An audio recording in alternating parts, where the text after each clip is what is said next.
Hello and welcome along to another episode of this FM22 story, The Head Coach, with me, Daniel. We're back today for part 82, and after cup disappointments and inconsistency throughout the year, today we finally have a chance to wrap up our first Premier League title and our first trophy at Manchester United. Don't forget in this save, the highest league competition we've won this season is the National League, and we are about to go to a different stratosphere. If we can beat Martin Demichelis's Everton, we also face the second leg against Roma in the Europa Conference, which, as you may be able to see from the top right of the screen, has ironically been one of our easiest games of the season in that competition, certainly in the knockout rounds at least. So hopefully we'll have a final to celebrate there, and if we can finish this season with a Premier League title and a Europa Conference, then that's a resounding success for me. So if you're looking forward to seeing if we can do it, how we get on against Everton, will the pressure get to us in the end, then please do put a thumbs up on it. Subscribe down below and turn that notification bell on for daily FM22 content. And you can support the show as a channel member down below if you wish to as well. There's links to all the playlists in the eye above, including the Hemel save where we have had a ridiculous week. Keep your eyes peeled for tomorrow, that's all I'm going to say. Review the 92 will also be back soon. The playlist is up there as well, as is the Twitch channel and the football podcast, where we're closing in on 1,800 subscribers as I'm recording this. So thank you as always, is much appreciated. Now let's get into the big game. I've basically been trying to delay it because I'm a little worried about how this team's going to play under pressure. We all remember the League Cup semi-final against Everton. 3-0 up halfway through the first leg, 3-2 by the end of the first leg, and then they beat us 2-0 in the second leg. Add to that we've been playing sort of Thursday, Monday, Thursday.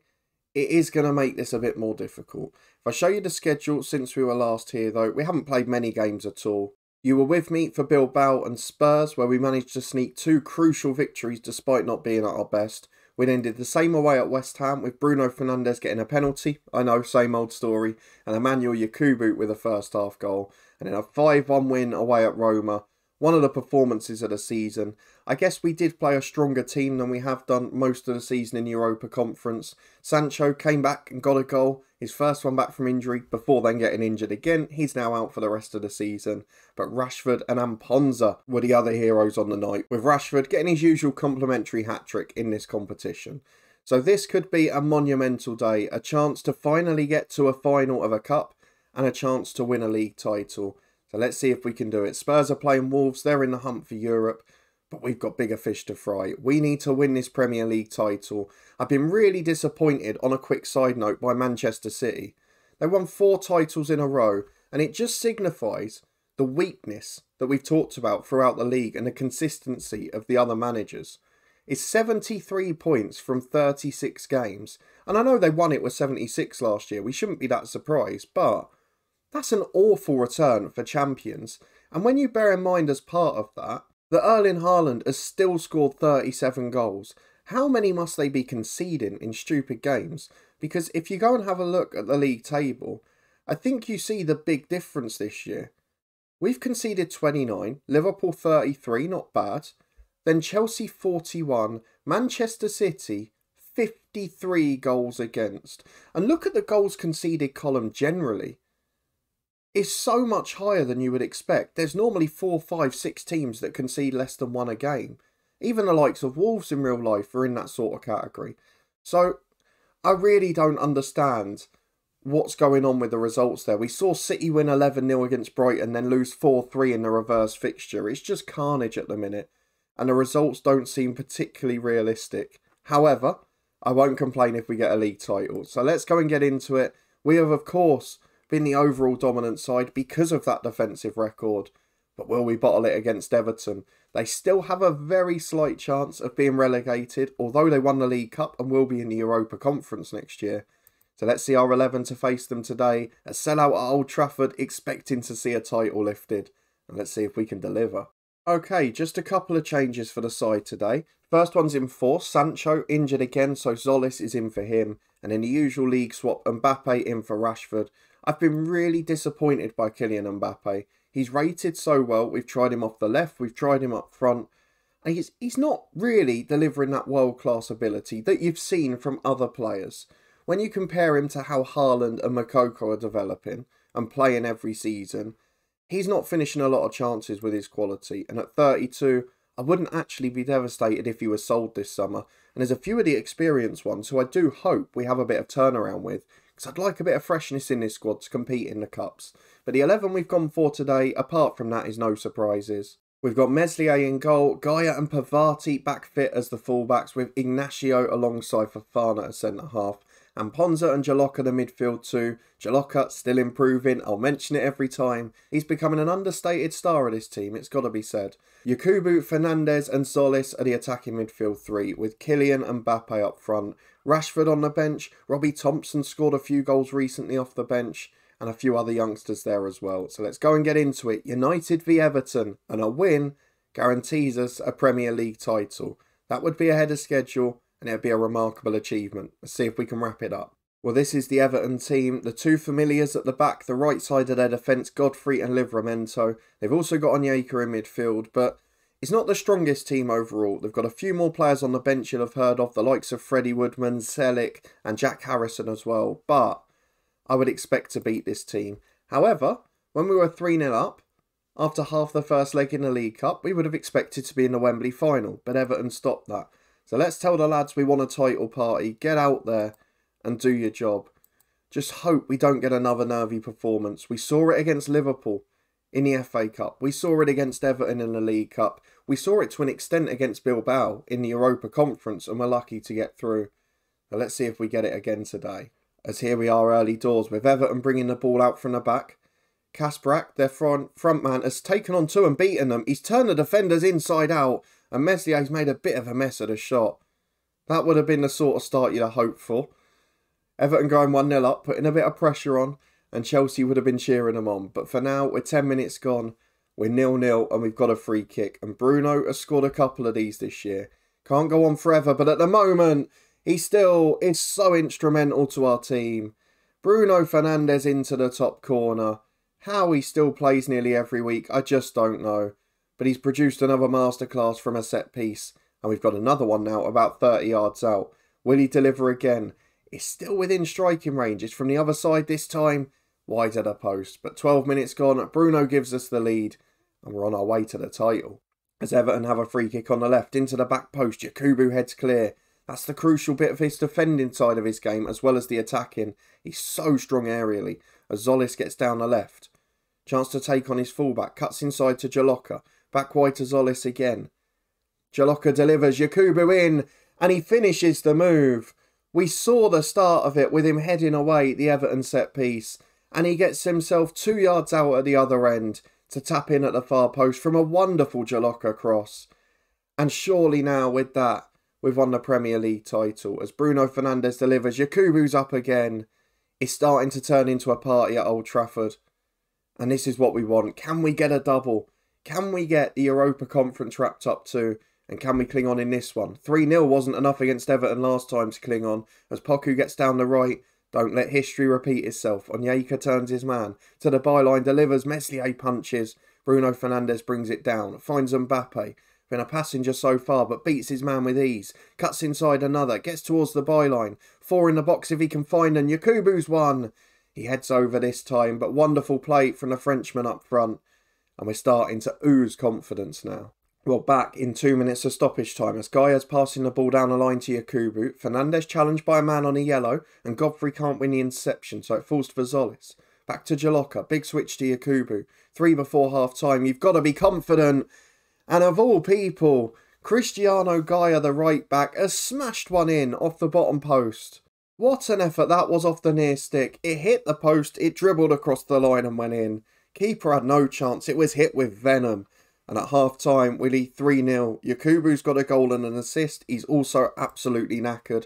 And don't forget, we're in action in 3 days' time. So if we can get a fourth, there'll be wholesale changes. Petrov goes long for Everton, but bit aimless, bit hopeful. Fofana's able to get there for Jaloka. Zolis through to Mbappe. This will be the icing on the cake. He rounds the keeper. He puts it in. And now we can think about Thursday. The good news, we can rest everyone for the last 2 league games and focus on that Europa Conference semi and final. But let's get Yakubu off for Russell Thompson. Let's get Bruno Fernandes off for Agumbi. I basically want to bring on 3 of the youngest subs. And then we're going to go Timur Erdogan for Pavati, who's coming back from injury and we don't want to overwork. 3 changes made, 50 minutes gone, and the Premier League title will be lifted very soon. We're just past the hour mark and it's Everton on a rare attack as Onyeka and Livramento combine. Good ball into Magno, who had a free header. But thankfully for us, he put it straight at Meslier. I would have banked on him to score that. Not too enamoured with the defending as Agumbi comes on the counter-attack. Onyeka brings him down. And just like that, we're back to excitement as we're now playing against 10 men. A chance to keep the ball, a chance to be a little more reserved physically. So we've made a couple of adjustments on that front. We'll just hope to see out the game because at this point, there's no benefit to scoring more. As we're back with Petrov again as centre-half for Everton. They're playing these long, hopeful balls, but they're not getting anywhere. Inacio and Fofana have had a bit of a field day. Lovely to see Erdogan on the pitch again as Mbappe plays Zolis in down the left. Back to Mbappe again. To the byline he goes. Across to Jaloka. And that is what we call an emphatic finish. Volleyed in. I still haven't decided long term if he's going to be Bruno Fernandes' replacement or if he's going to be a centre mid, but what a footballer he is. If a top centre mid comes in, he's one hell of a number 10. 5-0 to Manchester United. Dominance on the stats. And now we get the joy of watching the Premier League title lifted. For the first time since we managed Dover in the National League, we get to see this scene. And it's lovely. Bruno Fernandes is the man to lift the title, I believe. I think he's the skipper for this side still. In fact, it might be Gaia at right back. But it doesn't matter really. What a moment. We didn't expect this first season. We expected it to be tight. But to be fair, we've got a wonderful old squad. Mbappe, Rashford, Fernandes. Add in the youth and exuberance of Yakubu. We've got a quality backline. And in the end, it's our defensive record that's made the difference. Another clean sheet. The least goals conceded. And while the other teams are scoring and conceding goals galore, we've just been scoring them. 5-0 Manchester United. There is the Premier League title. Now we'll be back in a minute because the job's not over. We want to get to the final of the Europa Conference. And then in the next episode, we want to be here to try and win it. Back to face Roma in a game where we should be heavy favourites and shouldn't be able to throw it away. Why it's been the easiest of our knockout ties, I don't know. But Roma were well and truly swept away. Voloshin is not fit. Sancho, of course, not fit. And look at the other tie as well. Sporting won 5-0 in the other semi-final. The Portuguese sides are always good here, so hopefully it'll be a good final. But just odd that the semi-finals are so one-sided when you consider how tight the Bilbao game was in particular. It seems a bit strange, but they've got a good side, Roma, as well. Tammy Abraham, Cristante, Luiz. I guess the issue's similar to other clubs with AI management. They're all aging. It's a much older squad, and when you look at Serie A, it's a tough league. It's loaded in this game. They're playing every 3 days. I can understand why perhaps they're not delivering their best on a Thursday night. That's where we've had the fortune of being able to rotate the squad a bit. So we're going to go first team today, and then afterwards we'll start to rotate throughout the weekends. I am going to put Rashford up front for Mbappe, I think, because we want him to set records in that competition that will never be broken. The rest of the team can stay as it is, and then in the league, we'll play all the youngsters. So one change on the bench, Magno Luiz will replace Johnny, just so we've got a bit more balance on there. But into the game we go, United versus Roma, and at 5-1, there is absolutely no chance we bottle this. Please? And this is the Roma team. A lot of the originals still there. We've got Mancini at the back as well. Scott McTominay dropped out the team. And Kochu. It is quite an old squad. Jovic is up front too. Justin Kluivert must be getting on a little bit. So not much regeneration in Serie A. But I guess we're used to slightly older squads over there. So we can't turn it down too much. But Italy's a league I'd love to manage in this season. We got to go there last year. I wouldn't mind a challenge later on. But for now, it's a 4-2-3-1 for Manchester United. We all know the sort of side we're going to put out. And with just the one change up front from the brilliant display on Monday, hopefully fatigue won't catch up with us. But to lose by 4 would be a miracle here, as Pavati picks it up on the left-hand side. Early goal and we can start to celebrate. In fact, the crowd doesn't even look full. There seems to be a few empty seats there, despite the attendance saying capacity, as Amponza's in and hits the post. It was a great cross from the left-hand side. I think it was Rashford, who had drifted wide. Forgetting what striker I'd picked for a minute, but Amponza's the one who heads it away as Yakubu just over from a Fernandes corner. It's going to be good for the likes of Bruno to get a proper 2-week rest after this, because they've deserved one this season and haven't had it. As Abraham skins Inacio, might be some concerns yet. Oh my words. Tammy Abraham has rounded the keeper and then blazed it miles high and wide. He'd done all the hard work. He'd skinned Inacio and then somehow missed the target as Meslier plays a short one out to Inacio. Not been the best opening quarter to the game as Pavati past halfway to Zolis. He finds Bruno Fernandes. That's a great switch to Yakubu. Scored so many in the air, but he's in on the floor. And it is the delicate, subtle chip over the keeper to make it 1-0 on the night, 6-1 on aggregate. And if there was any doubt we were getting through, it's certainly gone now.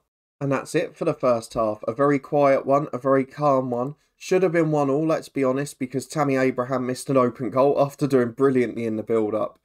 But at half-time, we're very comfortable. And again, we can look at resting people in need. Yakubu and Fernandes will be two obvious candidates yet again, but maybe one of the defensive ones, as Fernandes has a corner to the back post. Yakubu's up, down for Inacio. And there we go. That is definitely tie over now. 2-0 on the night. We're giving the Old Trafford fans something to celebrate. And with 50 minutes gone, this is turning into a very good episode. And as long as we can compete and battle in the final, then maybe we can achieve our objective. Because don't forget, we said this competition was the must-win at the start of the year. As Jaloka heads the ball to Gaia, really good control past that. And Ponza into Rashford, up to Yakubu. Oh, hits the post. We're playing some scintillating stuff now. But I am going to have to make changes because there's tired legs back there. It's a long ball forward, missed by everyone except for Farner, who probably will be the one I rest. I look at him and the injuries he's had this year, and then how crucial he's been when he's been in the team. And I just think we need to keep him fit, as Zolis on the left. He goes back to Pavati. Down the line again, Zolis has space to run into, but plays to Jaloka and Fernandes. Jaloka to Rashford, through to Zolis. It's wonderful football. Challenge, but back to Rashford. And he puts it over the bar. A few of you asking why he was wearing number 6. I've no idea. He already had that squad number when we came. But let's make the changes with 25 left. Bassone on for Fofana at the back. We're going to take off Yakubu for Russell Thompson. And we're going to take off Bruno Fernandes for Hannibal for the last 25. We've been in a luxury position in both games today. Let's hope we can get to the same in the final, because at least now we know we're getting a big finale to the season. It's probably not the European competition we wanted to win. We'd probably like to be competing for a Europa League or a Champions League, but it's a start and it's a European trophy as Gaia goes back to Meslier. Here's Inacio and Pavati. Runs down the left-hand side. He looks so good, and we've got to praise the director of football because Pavati and Bassone, brilliant deadline day signings as Hannibal. Back to Pavati, to Zolis, finds Amponza, goes from distance and curls a beauty into the top corner. Zolis is awarded the assist, which will get his match rating up. But that just caps off a perfect episode. As we're back with Zolis 30 yards out in the centre of the pitch, wide to Hannibal. He's on the right and finds Gaia to Amponza, playing some really confident stuff now as Hannibal drags one just wide. But everyone's contributing, everyone's happy. And the movement is just dragging this aging Roma team all over the place. And they can't cope with the movement. 5 to go. The expected goals is actually over 3. But we'll take a 3-0 win. And we'll take a place in the final against Sporting Lisbon as Gaia comes out from right back into Hannibal. Made a difference in that number 10 role, to be fair to him. As Amponza. Back to Bassone. Not seen much of him since he came on. Brings it over halfway. Big switch to Zolis. Pavati's trying to overlap him and he's found. Up to Rashford. Yet to score, but gives it to Amponza, who puts one just wide. This is the most dynamic I've seen him in a long time. He's running in behind. He's creating chances.